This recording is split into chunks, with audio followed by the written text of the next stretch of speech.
Come on, John, let's take a ride, man. All right, D, let's roll.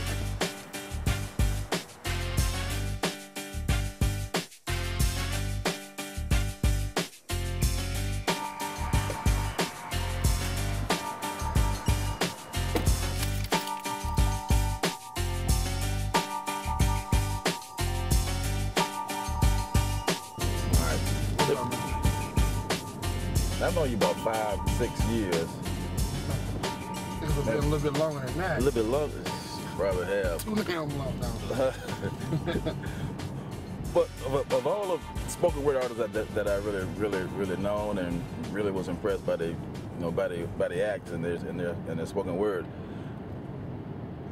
you seem to be the only one that I know that kind of stands apart, not just in this creativity, but you sort of stand apart in your everyday life. Is it because you're what you call a loner?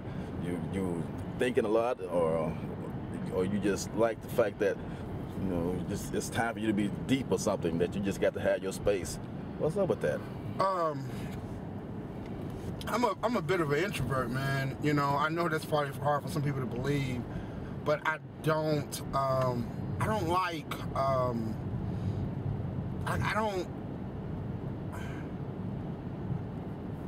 I don't like I can do it all without all the fame and the, I don't do spoken word for that. So sometimes it's hard for me to get out because I don't want to be around all the things that comes with it. You know what I'm saying? So it's easier for me to come out and kind of do what I'm doing. Yeah. And retreat. Okay. So are you trying to get a perspective, or it's easier for you to be able to observe more and then be able to put stuff down on paper because you're standing back and watching, or does your spoken word come from a different place? My spoken word comes from a different place. I do observe a lot, but I'm a spoken word artist by default. I didn't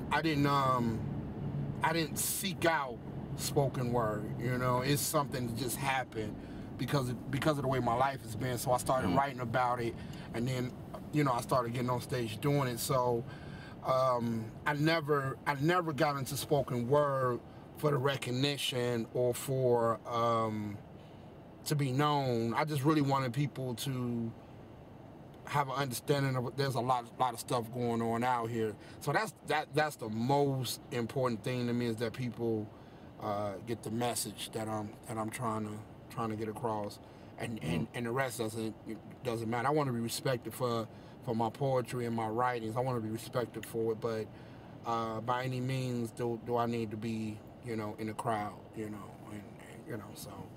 There's I think it's Nas who wrote It's a Hard Knock Life. I think that was Jay-Z, I think it was. Okay, but one of those cats wrote about that, and it seems that a lot of your spoken word is about the hard knock life, the hard side of life, the things that you've gone through.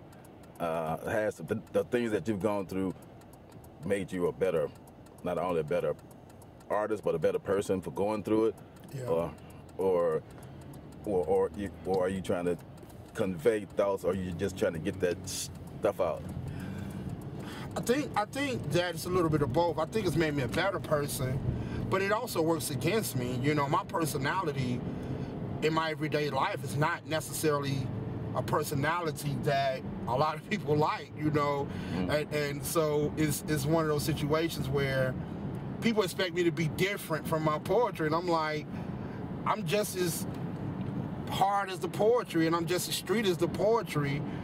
You can't expect me to be someone different in the things that I talk about. Is who I am.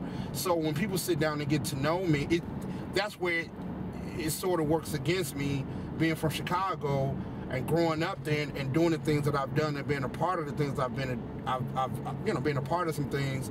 It's just one of those situations where the poetry definitely helps me, I believe, be a good artist, but at the same time, it has not been necessarily good in my personal life because of my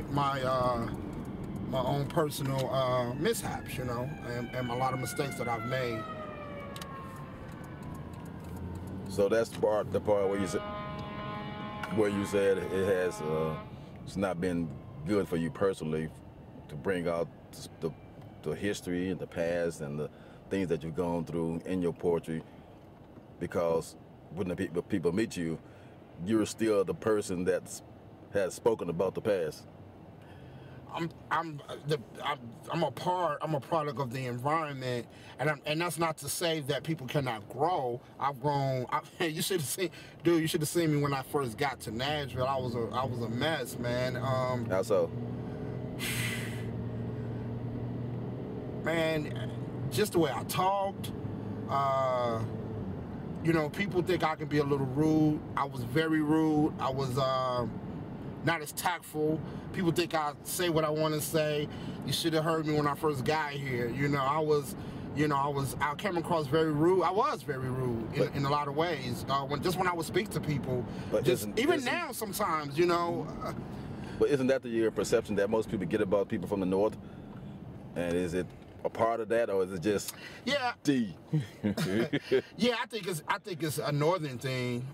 But yeah, mine is definitely taking a step further than just being from up north. Yeah. You know, even now, you know, sometimes just the way I say things, you know, I can easily get into a fight, but I don't necessarily mean it the way it comes out.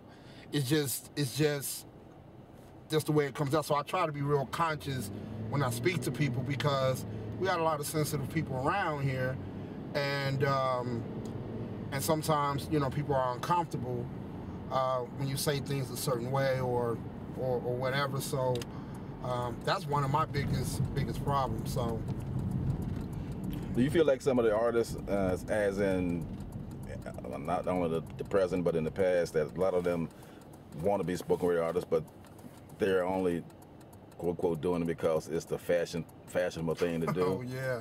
Oh yeah. Even some of your most recognizable artists out here, you know, in my opinion, doesn't really do it for the people. They do it more for themselves, and I just don't want to. I don't want to be associated with any artist, spoken word, or any artist who's simply out here just doing it without a sense of purpose. Mm-hmm. You know, you have to have a sense of purpose behind it, because at the end of the day, you know, are you going to be remembered for what you're doing? You don't have to even be a big-time celebrity to be remembered for what you're doing. Just the people around you will carry your name if you're doing it with a sense of purpose. And you know, mm-hmm. So yeah, there are a lot of spoken word artists that's doing it for the sake of just doing it, but really have no purpose. They're just doing it for their own personal vanity. Are all of your pieces always a 18 and over censored, or do you do PG-13? Or if people ask you, hey man, you need to kind of like tone some of your stuff down so some people can relate to it on a level that's not so harsh, or do you just say, hey, I'm trying to keep it real? I have several pieces that I think relates to any crowd. I think it's just one's perception of being uncomfortable with what's being said. You know, I have pieces where I talk about, you know, my mom, or I talk about religious stuff, or you know, contradictions of religion, different political pieces, different street pieces. It's just a matter of who's sitting in the chair watching me and who is maybe getting uncomfortable with what I'm saying. And a lot of times, I do believe I make some people uncomfortable, but at the same time, just as much as there may be some people uncomfortable with what I have to say, there's just as many people glad that I've said what I said, because that's something they've been wanting to say. So it worked both ways.